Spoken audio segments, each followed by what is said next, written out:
1443 kita lanjutkan pengajian kitab Al-Jami' As-Saghir karya Al-Imam As-Suyuti rahimahullahu ta'ala yang sudah wafat pada tahun 919 Hijriah. Kita sudah sampai pada hadis 1401. Waqala al-muallif rahimahullahu ta'ala wa nafa'ana bihi wa bi'ulumihi fid dharain amin. Aktsiru, perbanyaklah dzikral maut, mengingat mati. Kenapa? Fa innahu, karena sesungguhnya mengingat mati itu yumahhisu, melenyapkan adzunuba, dosa-dosa, wa yuzahidu, dan membikin zuhud fid dunya, terhadap dunia. Fa in dzakartumuhu, maka jika kalian mengingat mati, indal ghina, ketika kaya, hadamahu, mati akan menghancurkan kaya itu. Wa in dzakartumuhu, dan jika kalian mengingat mati, indal faqr, ketika fakir, ardakum, dia menyebabkan kalian ridha, bi'aisyikum, terhadap kehidupan kalian yang fakir itu. Jadi ini fadilah mengingat mati, meskipun hadisnya memang dhaif, tetapi perintah mengingat mati hadisnya telah sahih dari lafal-lafal yang lain sebagaimana sudah kita pelajari kemarin. Fadilah mengingat mati adalah ketika kita kondisi kaya, maka kita tidak akan terlena oleh kekayaan tadi. Kalau kondisi kita sedang fakir, maka kita akan tenang, tidak akan merasa bermasalah dengan sebab fakir tadi, karena toh akan ditutup dengan kematian dan kehidupan di dunia hanya sementara. 1402. Aktsiru, perbanyaklah as-salata alayya, membaca salawat kepada saya, fil lailatil gharra, pada malam yang putih, wal yaumil azhar, dan pada hari yang putih, maksudnya malam Jumat dan hari Jumat. Fa inna salatakum, karena sesungguhnya salat kalian, tu'aradu, selawat kalian, tu'aradu alayya, disampaikan kepada saya. Hadis ini didhaifkan oleh Al-Albani. Tetapi hadis tentang perintah memperbanyak salawat di hari Jumat dan malam Jumat itu sahih pada hadis yang lainnya lagi. Insyaallah akan kita baca juga. Adapun malam Jumat dan hari Jumat disebut hari atau malam yang putih, itu ada yang berpendapat karena banyaknya malaikat yang turun padanya. Nah, malaikat ini kan bersinar-sinar karena diciptakan dari sinar. Maka malamnya disebut malam yang putih atau malam yang bersinar. Hari Jumat disebut hari yang putih karena hari yang paling utama dari satu pekan. Demikian juga karena dia menyinari penghuninya dengan fadilah-fadilah yang ada padanya. 1403. Aktsiru, perbanyaklah minas salati alayya, salawat kepada saya, fi yaumil jum'ah, pada hari Jumat. Fa innahu, karena sesungguhnya Jumat yaumum masyhudun, hari yang disaksikan, maksudnya tasyhaduhul malaikah, menyaksikannya para malaikat. Nah, inilah dalil bahwasanya apa? Malaikat turun pada hari Jumat tersebut, sehingga disebut hari yang bersinar. Meskipun saya jujur hadisnya didhaifkan Albani. Wa inna ahadan, dan sesungguhnya seseorang, la yusalli alayya, tidak akan selawat kepada saya, illa uridat alayya, kecuali disampaikan kepada saya salatuhu, salawatnya, hatta yafrugha minha, sampai dia selesai dari selawat tersebut. Hadis ini didhaifkan oleh Al-Albani. Tapi kita temukan hadis yang sahih bahwa Nabi SAW suruh kita banyak selawat karena selawatnya disampaikan kepada Nabi. Suruh banyak salam karena salamnya disampaikan kepada Nabi dan Nabi akan menjawab salamnya. Maka para sahabat bertanya, bagaimana engkau bisa menjawab salam? Kan engkau di kuburan itu kan sudah mati, sudah rusak badannya. Nah, maka Rasulullah SAW kemudian menyampaikan hadis ini. Inna salatakum ma'rudatun alayya, sesungguhnya selawat kalian itu disampaikan kepada saya. Innallaha harram 'alal ardi, Allah mengharamkan bumi, an ta'kula ajsadal anbiya, untuk memakan jasad-jasad para nabi. Hadis riwayat Abu Dawud sahih. Jadi khusus para nabi jasadnya dijamin utuh di dalam kuburan. Kalau selain nabi tidak ada jaminan. Katanya orang-orang yang mati syahid ketika kuburnya tergerus, kemudian jenazahnya tampak ternyata masih utuh, ya itu bisa saja karena mereka dimuliakan oleh Allah. Tapi tidak ada jaminan setiap yang mati syahid harus begitu, tidak ya. Mungkin sebagian yang mati syahid begitu, mungkin sebagian yang mati syahid tubuhnya hancur lebur karena dimakan tanah. Yang jelas yang dikhususkan tidak hancur ini hanya para nabi sesuai dalil yang sahih. 1404 Aktsiru perbanyaklah minas salati alayya, selawat kepada saya fi kulli yaumil jumu'ah, pada setiap hari Jumat. Fa inna salata ummati, karena sesungguhnya selawat dari umatku, tu'radu alayya, disampaikan kepada saya, fi kulli yaumi jumu'ah, pada setiap hari Jumat saja. Man kana aktsaruhum alayya salatan, siapapun yang paling banyak selawatnya kepada saya, kana aqrabahum, dialah yang paling dekat, minni, kepada saya, manzilatan, kedudukannya yaitu di surga nanti. Tapi hadis ini derajatnya dhaif, belum ada derajatnya ditulis sendiri. Nah, sehingga yang sahih adalah selawatnya disampaikan kepada Nabi tidak hanya setiap hari Jumat, tetapi setiap kita selawat. Sekarang saya mengucapkan Allahumma sholli wa sallim ala Muhammad. Nah, ini selawat saya disampaikan kepada Nabi sallallahu alaihi wasallam. Meskipun sekarang ini hari Sabtu bukan hari Jumat. Adapun hadis ini dhaif. Anggaplah hadis ini sahih, anggaplah. Maka para ulama menafsirkan disampaikan selawat kepada saya setiap hari Jumat, itu maksudnya adalah penyampaian yang khusus. Jadi selain hari Jumat, selawat kita pun juga disampaikan kepada Nabi. Tapi kalau selawatnya hari Jumat, maka disampaikannya lebih dahsyat lagi.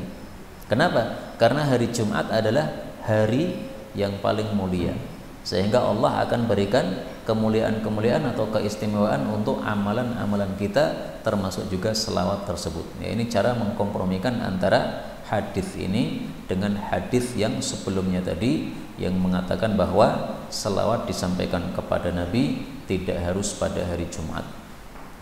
1405 Aktsiru minas salati alayya, perbanyaklah salawat kepada saya fi yaumil jumu'ah, pada hari Jumat, wa lailatil jumu'ah, dan malam Jumat. Faman fa'ala dzalika, barang siapa yang melakukan hal tersebut, kuntu lahu syahidan, adalah aku baginya sebagai saksi, wa syafi'an, dan pemberi syafaat, yaumal qiyamah, pada hari kiamat nanti. Hadis ini juga didhaifkan oleh Al-Albani. Kenapa kok disuruh selawat kepada Nabi diperbanyak hari Jumat? Munasabahnya apa? Jadi kaitannya apa? Para ulama menjawab, karena hari Jumat adalah Sayyidul Ayyam, hari yang paling utama. Sementara Rasulullah adalah Sayyidul Anam, manusia paling utama. Nah, maka klop ya. Selawat kepada manusia yang paling utama diperbanyak pada hari yang paling utama. Ini munasabahnya menurut para ulama, wallahu a'lam bissawab. 1406 Aktsirus salata alayya, perbanyaklah salawat kepada saya, fa inna salatakum alayya, karena sesungguhnya salawat kalian kepada saya, maghfiratul lidzunubikum, menjadi ampunan untuk dosa-dosa kalian. Watlubu liya, dan mintakanlah untuk saya, ad-darajata, derajat, maksudnya derajat yang tinggi di dalam surga. Wal wasilah, dan wasilah. Wasilah itu artinya perantara. Maksudnya apa? Fa inna wasilati, maka sesungguhnya perantara saya, inda rabbi, di hadapan Rabbku, adalah syafaati lakum, syafaatku untuk kalian. Hadis ini juga dhaif, belum ada derajatnya, ditulis sendiri. Syafaat itu maksudnya adalah bantuan Nabi Muhammad sallallahu alaihi wasallam kepada umatnya di akhirat kelak. Nah, bantuan ini ada bermacam-macam. Pertama, orang yang seharusnya masuk neraka tidak jadi masuk neraka, ini berkat syafaat Nabi. Kedua, orang yang semestinya lama di neraka menjadi tidak lama di neraka, ini berdasarkan syafaat Nabi. Orang yang semestinya berada di dalam, jauh di dalam neraka, maka dia ditaruh di tempat yang atas, yang siksaannya lebih ringan. Ini gara-gara syafaat Nabi. Ini syafaat bagi yang masuk neraka ya. Sekarang syafaat ya bagi yang tidak masuk neraka. Orang yang masuk ke dalam jannah, semestinya jannahnya derajatnya rendah. Gara-gara syafaat Nabi, derajatnya jadi tinggi. Orang yang semestinya dia itu dihisab atau mendapatkan siksa, tapi gara-gara syafaat Nabi tidak jadi disiksa. Nah, ini merupakan syafaat-syafaat, macam-macam syafaat dari Sayyidina Rasulullah sallallahu alaihi wasallam, dan mudah-mudahan semua kita masuk jannah tanpa hisab, tanpa adzab. Amin ya rabbal alamin. 1407. Aktsiru, perbanyaklah minas salati, salawat ala Musa, kepada Nabi Musa alaihi salam. Loh, kenapa? Fama ra'aitu ahadan, maka saya tidak melihat seorang pun minal anbiya'i, dari kalangan para nabi-nabi, ahwat, yang lebih membela, ahwat, yang lebih melindungi atau lebih membela, ala ummati, terhadap umatku, minhu, daripada Nabi Musa alaihi salatu wassalam. Hadis ini derajatnya dhaif, tetapi bahwasanya Nabi Musa adalah Nabi yang paling membela umat Nabi Muhammad. Ini terbukti pada malam Isra Mi'raj. Allah mengatakan kewajiban salat untuk umatmu setiap hari 50 kali salat. Begitu turun sampai kepada Nabi Musa, ditanya Nabi Musa, "Hei Muhammad, dapat kewajiban apa?" Beliau menjawab, 50 kali salat. Beliau Nabi Musa mengatakan, balik sana sama Allah, minta keringanan, umatmu gak bakal kuat. Satu hari 24 jam sholat 50 kali, berarti setengah jam sholat, setengah jam sholat. Umatmu ora bakal kuat. Saya ini sudah pengalaman. Jadi Nabi Musa itu bagus, dia punya pengalaman diberikan kepada Nabi Muhammad SAW. Dan ini sekaligus sebagai dalil bahwasanya pengalaman adalah guru yang paling berharga. Nabi Musa bisa mengatakan gitu kan karena sudah pengalaman merawat umatnya. Akhirnya naik lagi, turun lagi, dikurangi sedikit, suruh naik lagi, turun lagi, sampai akhirnya dikurangi sampai 5 salat. Nah, sudah 5 salat, Nabi Musa sebenarnya masih menyuruh, minta lagi keringanan, umatmu 5 salat gak bakal kuat. Nabi Muhammad katakan, saya sudah malu sama Allah Subhanahu wa ta'ala. Nah, akhirnya diterima 5 tersebut. Karena itu marilah kita anggap kewajiban-kewajiban agama ini semuanya ringan, ya, tidak ada yang berat sama sekali karena sudah diringankan oleh Allah Subhanahu wa taala. 1408. Aktsiru, perbanyaklah, fil janazah, di dalam jenazah, maksudnya di dalam mengantar jenazah, qaula, ucapan la ilaha illallah. Tetapi hadis ini derajatnya dhaif sehingga tidak bisa dijadikan sebagai dalil. Karena itu mazhab Syafi'i mengatakan ketika mengantar jenazah itu sunnahnya adalah sukut, diam. Untuk apa? Untuk tafakkur, mengingat kematian dan akhirat. Ya bukan berarti diam kemudian tidak boleh wirid, bukan ya. Tapi maksudnya kita disuruh untuk tafakkur, mengingat kematian yang sedang kita lihat di depan mata kita. Anggaplah hadis ini sahih, anggaplah. Yang dimaksud memperbanyak ucapan la ilaha illallah itu dengan sir, dengan suara yang ringan, tidak terdengar sama sekali. Karena para sahabat itu membenci mengeraskan suara dalam 2 kondisi. Pertama ketika perang, yang kedua ketika jenazah ini. Jadi tidak disunnahkan mengantar jenazah sambil teriak-teriak la ilaha illallah, apalagi dengan satu suara, nggak ada dalilnya sama sekali itu. Ini kan sebagian orang ada kebiasaan begitu. Nah, ini tidak ada dalilnya sama sekali, ya. Tidak ada dalilnya yang sahih sama sekali. 1409. Aktsiru, perbanyaklah, min qauli, dari mengucapkan al-qarinatain, 2 yang digandengkan, yaitu apa? Subhanallah wa bihamdih. Subhanallah ini tasbih digandengkan dengan tahmid wa bihamdih. Hadis ini didhaifkan oleh Al-Albani. Tetapi wirid tasbih yang digabung dengan tahmid subhanallah wa bihamdih ini memang disyariatkan untuk kita memperbanyak mengucapkannya. Karena dalam hadis yang sahih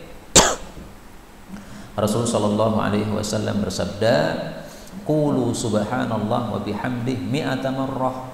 Ucapkanlah subhanallah wa bihamdih 100 kali. Hadis riwayat Tirmidzi. Nah, ini yang dhaif ya. Coba yang sahih aja lah. Man qala subhanallah wa bihamdih fi yaumin mi'ata marrah. Siapa yang mengucapkan subhanallah wa bihamdih dalam sehari 100 kali, khuttat khatayahu, dosa-dosanya digugurkan meskipun dosanya sebanyak buih di lautan. Hadis muttafaqun alaih. Jadi sunnahnya subhanallah wa bihamdih setiap hari minimal berapa? 100 kali. Lebih utama lagi 200 kali. Karena dalam hadis yang sahih yang lainnya, masuk pagi 100 kali, masuk sore 100 kali. Subhanallah wa bihamdi. Bukan hadis ini, tapi hadis yang lain. Maka wallahu a'lam bisawab, menurut saya kalau kita membaca 100 ini sudah cukup apa? Banyak. Karena hadisnya tadi mengatakan aksiru, perbanyaklah, sementara hadis yang lain mengatakan ucapkanlah 100 kali. Berarti 100 kali sudah apa? Banyak. Ini pendapat saya loh, panjenengan tidak setuju terserah. Karena saya pernah membaca pendapat orang-orang sufi, mereka mengatakan minimal banyak dalam bab zikir itu adalah 300. Maka kalau kita baru membaca 100 itu masih apa? Sedikit. Itu teorinya orang-orang sufi ya, Abu Thalib Al-Makki yang mengatakan seperti itu. Ini tak salah satu ulama sufi. Makanya wajar kalau orang-orang sufi itu seringkali wirid dihitung berapa? 300, 313, 315 gitu. Nah, kenapa kok nemu 300 itu? Dari mana? Saya juga nggak ngerti gitu. Kalau 100 kan ada dalilnya ini ya. Tadi 100 kali. 300 dalilnya apa? Saya nggak ngerti saya. Karena saya bukan orang-orang sufi, tidak belajar sufi dengan serius. 14:10 Aksiru, perbanyaklah min syahadati, bersaksi alla ilaha illallah, qabla, sebelum, ayyuhala, dihalangi, bainakum, antara kalian, wa bainaha, dengan la ilaha illallah, walaqinuha, dan talqinkanlah la ilaha illallah, mautakum, kepada orang-orang yang akan mati di antara kalian. Jangan salah terjemah gitu. Mauta itu bukan orang yang sudah mati, tapi orang yang akan mati. Jadi tahlilan itu bukan untuk orang yang sudah mati, tapi yang akan mati, ditahlili la ilaha illallah. Nah, begitu dia sudah mengucapkan la ilaha illallah, sudah, jangan disuruh lagi. Karena kalau disuruh lagi, dia akan bosan dan marah, malah mengatakan meneh terus. Ya akhirnya terakhir perkataannya bukan la ilaha illallah lagi. Tokon meneh, nah, malaikatnya datang cabut. Nah, jadi kalimatnya bukan la ilaha illallah lagi. Maka kalau sudah sekali sudah. Dan diperselisihkan oleh para ulama, lebih bagusnya itu mentalkin ini langsung la ilaha illallah ataukah disuruh ucapkanlah la ilaha illallah. Kalau mazhab Syafi'i mengatakan tidak pakai ucapkanlah. Tapi kalau guru saya Syekh Walid mengatakan Rasulullah itu menyuruh orang yang akan mati dengan mengatakan qul la ilaha illallah. Nah, berarti ucapkanlah la ilaha illallah. Itu yang sesuai sunnah Rasul sallallahu alaihi wasallam. Tapi terserah nggih, panjenengan bebas, wong ini pendapat ulama semuanya nggih. Kalau panjenengan pekewuh yang mau mati bapaknya, mosok bapak dikongkon nggih. Pak, ucapkanlah. Wah, kok anaknya kok nyuruh-nyuruh bapak nggih. Atau misalnya guru kita, pekewuh to nggih. Kiai ini mau wafat. Nah, ini muridnya, Pak Kiai, ucapkanlah. Wong Pak Kiai biasanya ngajari malah tak ajari ini. Pakai wah lagi. Nah, maka pakai mazhab Syafi'i saja. La ilaha illallah. Bahkan dulu ada cerita. Ada seorang ulama itu mau mati, maka murid-muridnya pekewuh mau mentalkin la ilaha illallah. Maka pura-pura muridnya ini tanya, Pak Kiai, tolong diriwayatkan hadis tentang fadilah la ilaha illallah di akhir hayat. Nah, tok-toknya apa? Pura-pura bertanya. Nah, maka beliau kemudian menyampaikan hadis itu dan terakhir ucapan memang dia mengucapkan la ilaha illallah. Hadis ini derajatnya sahih menurut Syekh Albani ya, hadis 1410 ini.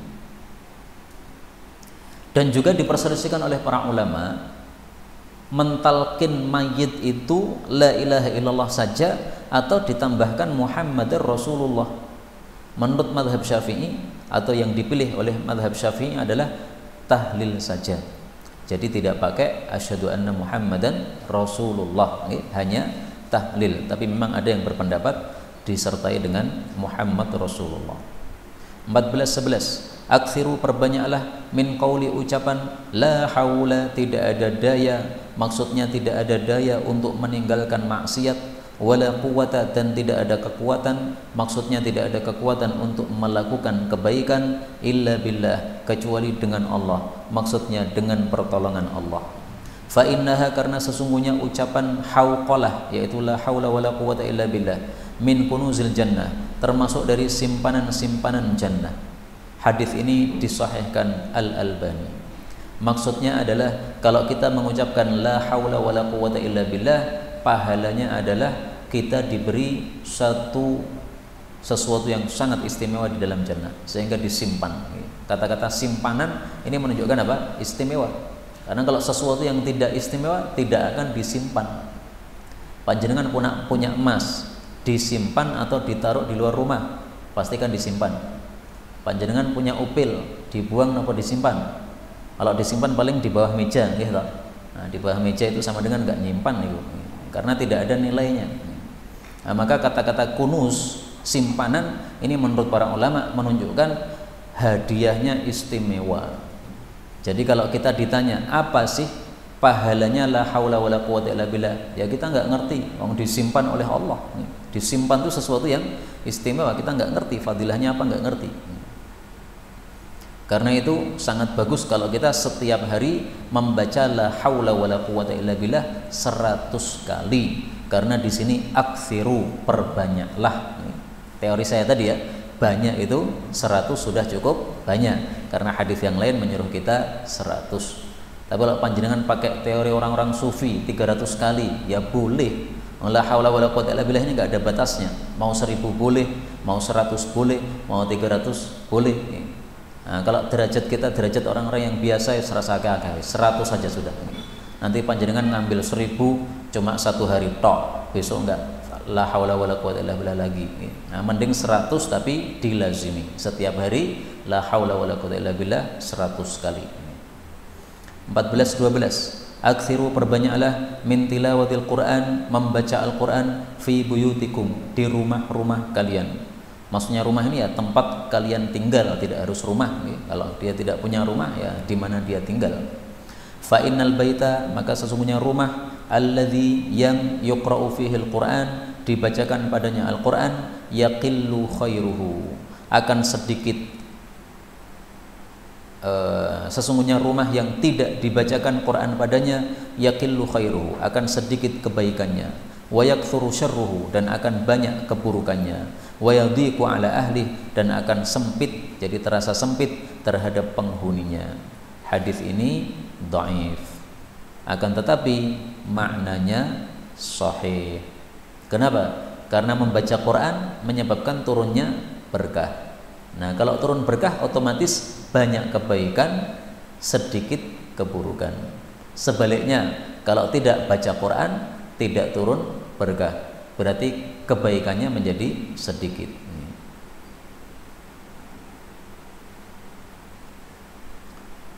Kita lanjutkan 14-13. Aksiru, perbanyaklah min ghorsil jannah, dari menanam, dari tanaman-tanaman jannah. Fa innahu, karena sesungguhnya jannah itu azbun ma'uha. Azbun itu apa? Tawar atau segar airnya, jadi bukan air yang asin. Thayyibun, yang bagus, maksudnya subur. Turabuha, tanahnya. Tanah itu tidak akan menumbuhkan tanaman kecuali dengan 2 syarat. Pertama, tanahnya subur. Kedua, airnya segar atau tawar. Kalau disirami dengan air asin, tidak akan apa? Tidak akan muncul tumbuhan. Nah, maka di sini jannah memenuhi syarat, sangat memenuhi syarat untuk tumbuh-tumbuhan. Fa'aksiru, perbanyaklah min ghirasiha, dari menanam dalam jannah. yaitu mengucapkan la haula wala quwwata illa billah. Hadis ini disahihkan oleh Al-Albani. Ini salah satu fadilahnya la haula wala quwwata illa billah, yaitu ada satu pohon dibangunkan untuk kita di dalam jannah. Pohon muncul. Sekarang kita mengucapkan la haula wala quwwata illa billah. Ini langsung ada pohon di dalam surga. Nah, nanti kalau kita masuk surga, kita akan menemukan pohon tersebut hasil dari la haula wala quwwata illa billah. Ini salah satu fadilahnya saja, bukan fadilahnya hanya satu ini, bukan. 14. Akdzabun nasi, orang yang paling dusta adalah as-sabbahuna, orang yang tukang mencelup, maksudnya mencelup baju, mewarnai baju. Was-sawwahuna, dan orang-orang yang mencelup, yaitu mencelup perhiasan. Hadis ini palsu. Maksudnya adalah biasanya orang yang bekerja sebagai pencelup baju atau pewarna baju atau juga pencelup perhiasan, nah itu biasanya berbohong. Dia mengatakan ini berat emasnya adalah sekian, nah ini saya lapisi emas sekian, padahal sementara lapisannya hanya tipis, misalnya begitu. Dia mengatakan ini warnanya kuat untuk baju ini, ternyata dikasih warna yang tidak kuat, baru dipakai 1 bulan sudah luntur warnanya. Nah itu maksudnya, ya, sering bohong. Dia memuji-muji hasil kerja dia, padahal tidak sesuai dengan yang sebenarnya. Tapi hadis ini palsu, jangan dikatakan sebagai sabda Rasulullah sallallahu alaihi wasallam. 14-15, akramul majalis, paling mulianya majlis, mastuqbila bihil qiblah, yang dihadapkan dengan majlis tersebut ke arah kiblat. Hadis riwayat Tabarani dhaif. Derajatnya apa? Dhaif. Berdasarkan hadis ini, Imam Nawawi dan yang lain-lain berpendapat sebagusnya seseorang yang mengajar ilmu agama seperti saya ini menghadap ke arah kiblat. Jadi bukan seperti sekarang ini saya menghadap ke arah apa? Timur. Mestinya saya duduknya di timur sehingga saya menghadap ke arah kiblat berdasarkan hadis ini. Tetapi karena hadis ini derajatnya dhaif, maka tidak bisa dijadikan sebagai apa? Hujjah. Bahkan di mana-mana saya sering menemukan majelis ilmu itu yang menghadap ke arah kiblat bukan gurunya, tetapi apa? Pendengarnya. Ya seperti sekarang ini. Di mana-mana saya temukan rata-rata begitu. Imamnya duduk di mihrab, kemudian orang-orang yang menghadap ke arah kiblat. Dan saya lebih cocok begitu. Kenapa? Karena Rasul Shallallahu Alaihi Wasallam selesai dari salat, beliau kadang-kadang ceramah atau memberikan tausiah masih berada di tempat salatnya. Berarti kan bermajlisnya itu menghadap ke arah Nabi, dan ke arah Nabi itu berarti menghadap ke arah kiblat. Jadi bukannya Nabi ke belakang masjid dulu kemudian supaya menghadap ke arah kiblat. Nah, maka pertama saya tidak sesuai dengan pendapat Imam Nawawi tadi karena satu hadisnya dhaif. Yang kedua, faktanya para ulama kalau mengadakan pengajian-pengajian bukan ulama yang menghadap ke arah kiblat. Ya, meskipun ada sebagian ulama yang begitu ya menghadap ke arah kiblat dalam majelis ilmunya, tetapi rata-rata di mana-mana kita temukan justru majelis ilmunya yang menghadap ke arah kiblat, bukan gurunya. 14-16, akramun nasi, manusia paling mulia adalah atqahum, yang paling bertakwa di antara mereka. Hadis ini sesuai dengan kalam Allah di dalam Al-Quran, inna akramakum indallahi atqakum. Surat apa nih Bu? Al-Hujurat ayat 13. Orang yang paling mulia di antara kalian adalah di hadapan Allah adalah yang paling takwa. Jadi Allah itu yang paling dilihat dari manusia ini bukan ilmunya, bukan ibadahnya, tetapi hatinya. Takwa itu kan di dalam apa? Hati. Barangkali ada orang yang ibadahnya sedikit, bukan ahli puasa, bukan ahli tilawah Quran, ya setiap hari paling baca Quran 1 lembar 2 lembar, tetapi hatinya paling takwa kepada Allah. Ini yang paling mulia kayak gini. Ada orang yang ahli ibadah, puasa, tahajud, baca Quran dahsyat, tetapi hatinya kurang bertakwa, banyak melakukan maksiat-maksiat. Jadi dia campur aduk antara maksiat dengan maksiat dengan kebaikan. Nah, ini bukan yang paling mulia di hadapan Allah Subhanahu wa taala. Karena itu dari sini kita memandang wajar bahwa Nabi bersabda, tabi'in yang paling mulia atau paling bagus adalah Uwais Al-Qarni. Kenapa Nabi menyebut Uwais Al-Qarni sementara beliau tidak menyebut Sa'id bin Musayyab, padahal Sa'id bin Musayyab itu dianggap adalah ulama nomor 1 di antara para tabi'in? Kenapa tidak menyebut Imam Malik, tidak menyebut misalnya Abu Hanifah dan sebagainya, yaitu ulama-ulama yang terkenal baik di masa tabi'in maupun tabi'ut tabi'in maupun setelahnya? Nah, ternyata yang paling mulia memang atqa, yang paling apa? Takwa. Nah, maka Uwais Al-Qarni ini meskipun dia tidak terkenal sebagai ulama, tidak punya majelis-majelis ilmu seperti Sa'id bin Musayyab, tidak punya banyak murid, tetapi yang paling mulia di hadapan Allah adalah Uwais Al-Qarni karena takwanya. 14-17. Akramun nasi, manusia paling mulia adalah Nabi Yusuf bin Ya'qub bin Ishaq bin Ibrahim. Hadis ini muttafaqun alaih. Maksudnya paling mulia di sini dari sisi nasabnya, karena dia Nabi bin Nabi bin Nabi bin Nabi. Jadi nabi-nabi berturut-turut ini. Yusuf Nabi, Ya'qub Nabi, Ishak Nabi, Ibrahim Nabi. Bukan berarti paling mulia artinya dia paling bertakwa, bukan. Tapi paling mulia melihat nasab yang berturut-turut seperti ini. Dan ini tidak dimiliki oleh nabi-nabi yang lain. Bahkan Nabi Muhammad SAW pun kalah dalam bab ini. Nabi Muhammad bin siapa? Bin Abdullah. Abdullah kafir. Bin Abdul Muttalib kafir.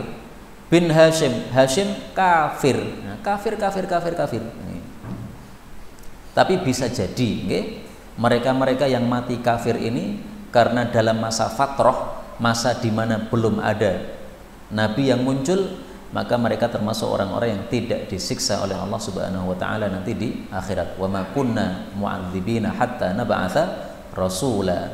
Allah tidak akan menyiksa orang sampai mengirim rasul.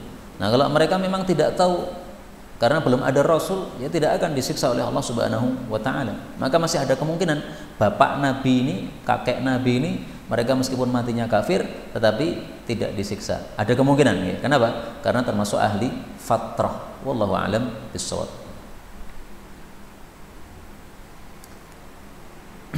Dan dari sini kita ambil pelajaran bahwa kadang-kadang orang yang kurang utama itu memiliki satu keutamaan yang tidak dimiliki oleh orang yang lebih utama.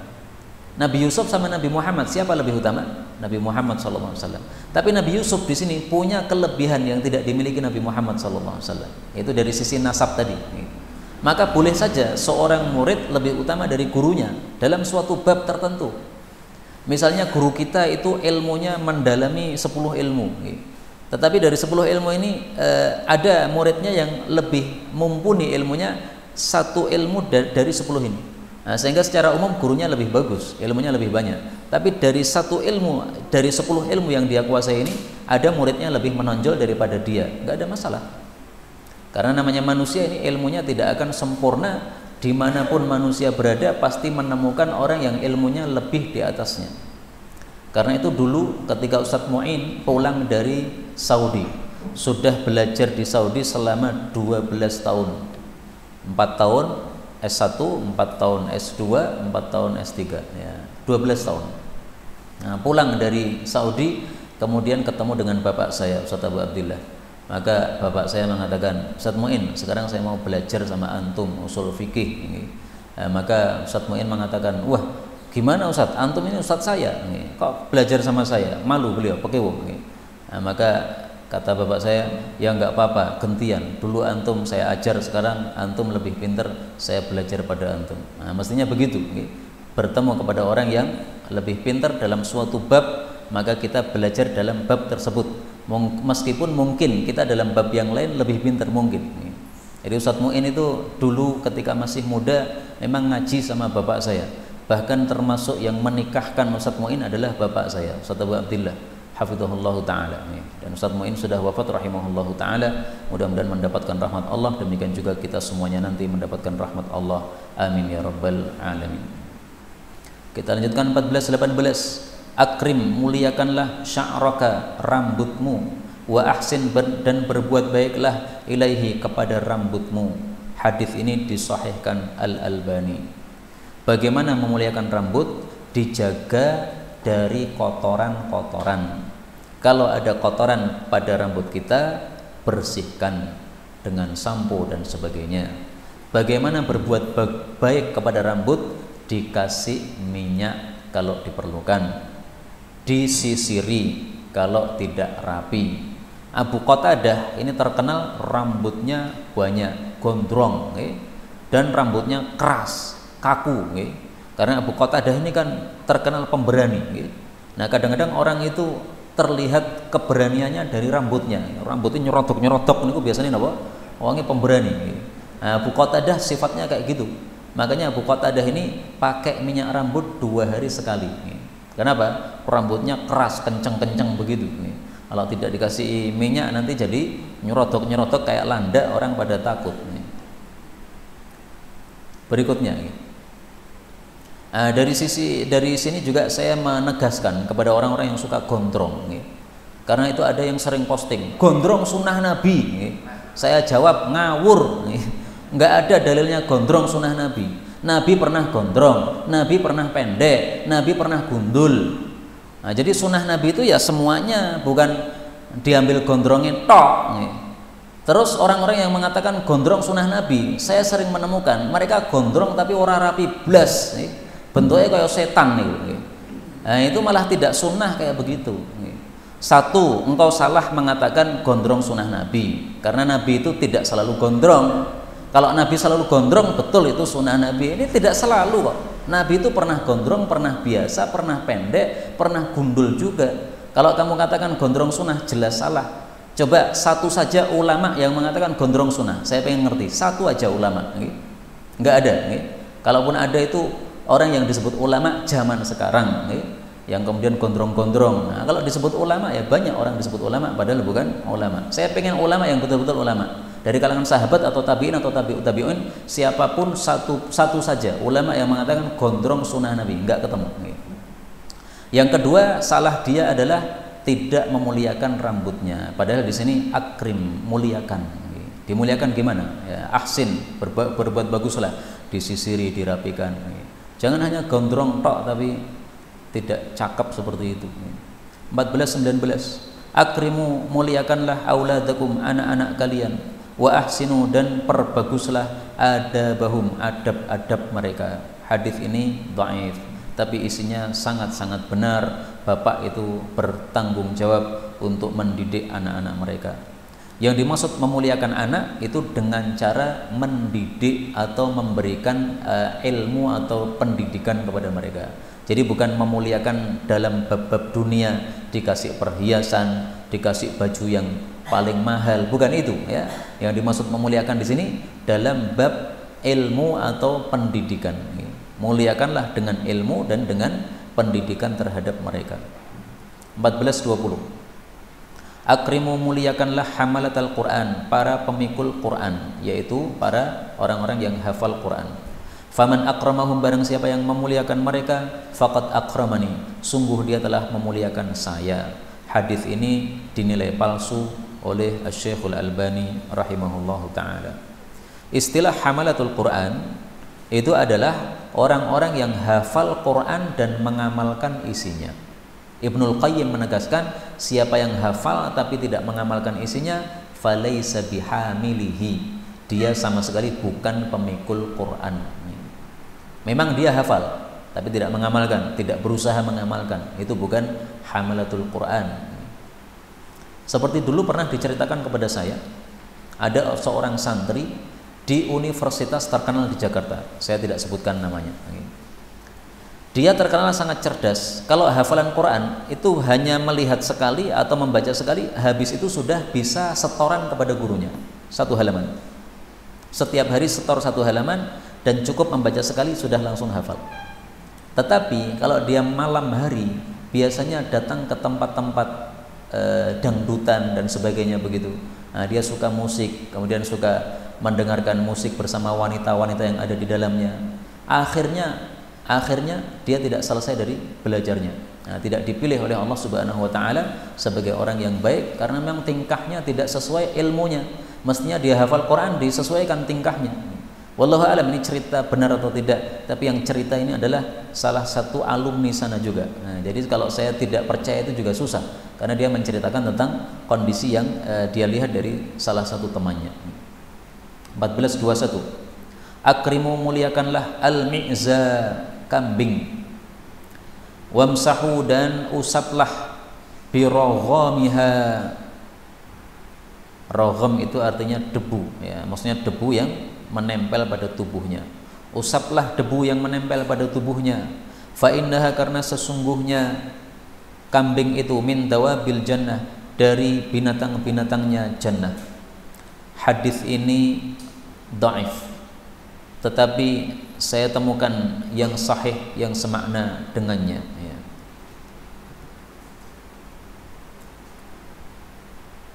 Rasulullah sallallahu alaihi wasallam bersabda,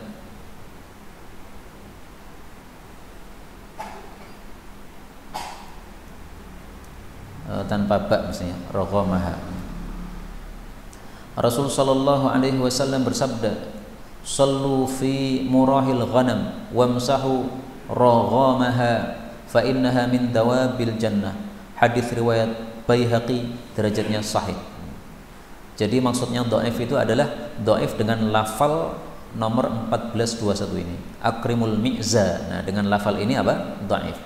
Adapun kalimat berikutnya, usaplah debu yang menempel pada tubuhnya, maka itu adalah sahih. Demikian juga kambing adalah termasuk hewan surga, ini juga sahih. Kemudian kata-kata rogham ini ada dua tafsiran. Ada yang mengartikan debu, yaitu yang menempel pada tubuhnya tadi.